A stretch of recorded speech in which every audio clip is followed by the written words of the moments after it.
Welcome to Homemaking and Healing. My name is Gabie Peacock, and this channel is a space for me to talk about what I've learned and the experiences I've had in my journey to healing chronic conditions.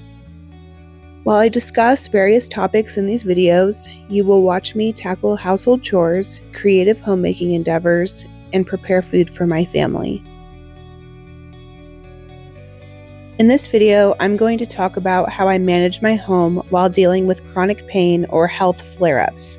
While I chat about that, you will watch me make a batch of parmesan crackers with sourdough, prepare a batch of sauerkraut for fermenting, and I'm also going to shape a couple of sourdough boules. Before I came home full-time, I was having a difficult time managing my energy and knowing when I was spreading myself too thin, and knowing that those things were actually contributing to my pain levels, my flare-ups, my stress levels, and just my overall ability to function physically. When my husband and I made the decision that I would leave my career and dedicate myself to our home, one of our motivators was hoping and praying that a decrease in my stress levels would actually contribute to my health improving. Now I'm 2 years into being a homemaker full-time, and I can see with a lot of hindsight that my overworking of my body was making my health so much worse, and we've seen leaps and bounds of improvements and frequency of flare-ups, and my overall stress levels have just improved, and we can see the fruit of it in my health and in my mental state.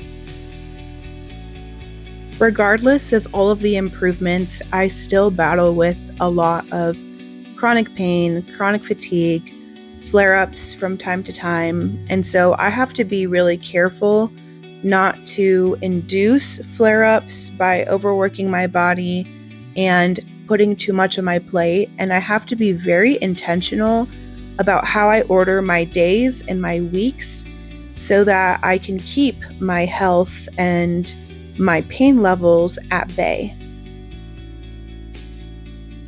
The first rule that I have for myself when it comes to being a home manager with health conditions is that I need to prioritize my home and my duties at home above all other commitments. I consider homemaking to be my job, my primary occupation, and other things that come up, opportunities for fellowship, socialization, even ministry opportunities, doing extra things like my creative outlets like my podcast, and even working on stuff for homemaking and healing, they all have to come second to my duties at home.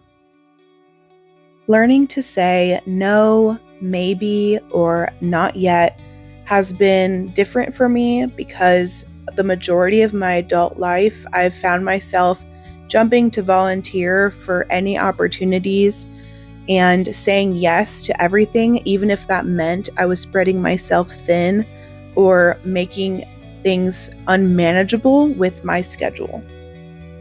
This is an area that I'm definitely not perfect at, and I'm still working on, but I have learned to be okay with not being the one to volunteer or to commit to every circumstance that may come my way, and that if I do have extra energy, extra time, or if I'm feeling very good on a certain day, then those are the days that I can take those extra things onto my plate. The second most important thing for me as a homemaker with chronic conditions is to have set schedules, routines, and rhythms that I can rely upon depending on how much capacity I physically have that day.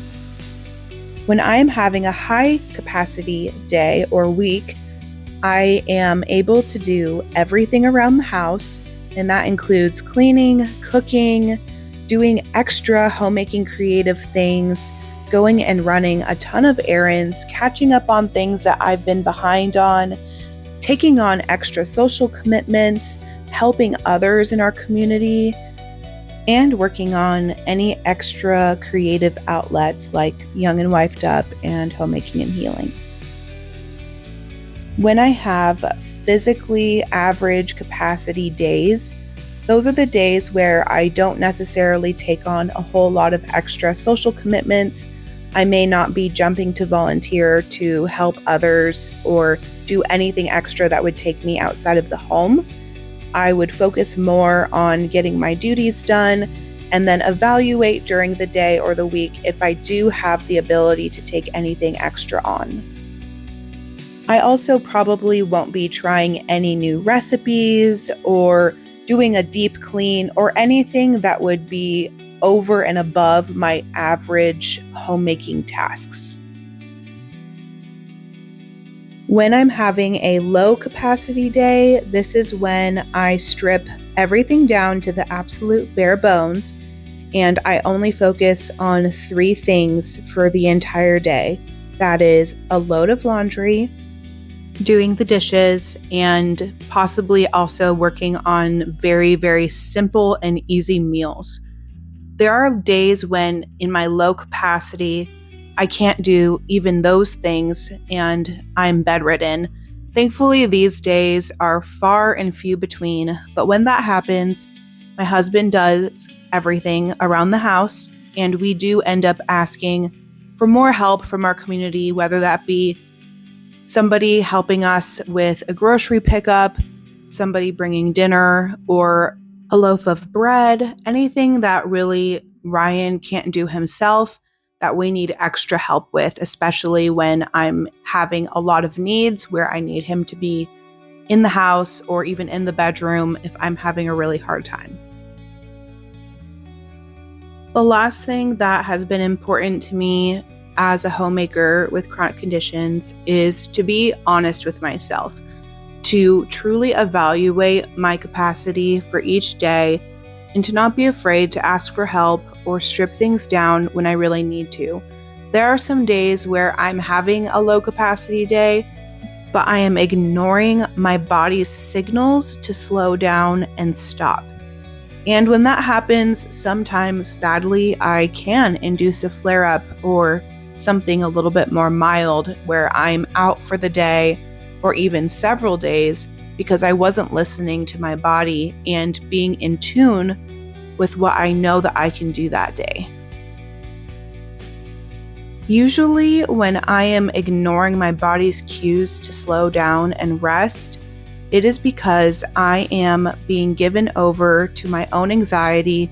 I'm trying to take control of my day, control of the tasks, and control of the future.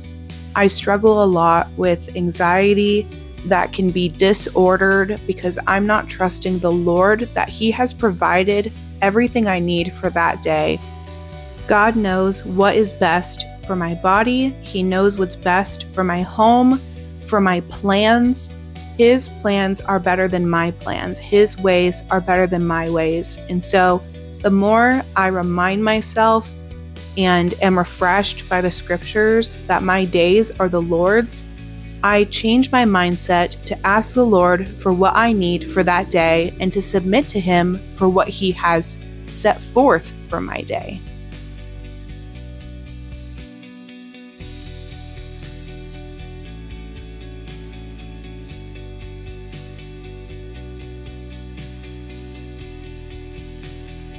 This is a topic that I can definitely talk for a long time about. There's so much more that goes into the ways that I manage my time, my energy, and my pain levels when it comes to my vocation as a homemaker. But I hope that the things that I talked about today were a blessing to somebody that may relate or struggle with the same things, or it can help give a perspective to others that care for people with chronic pain and conditions.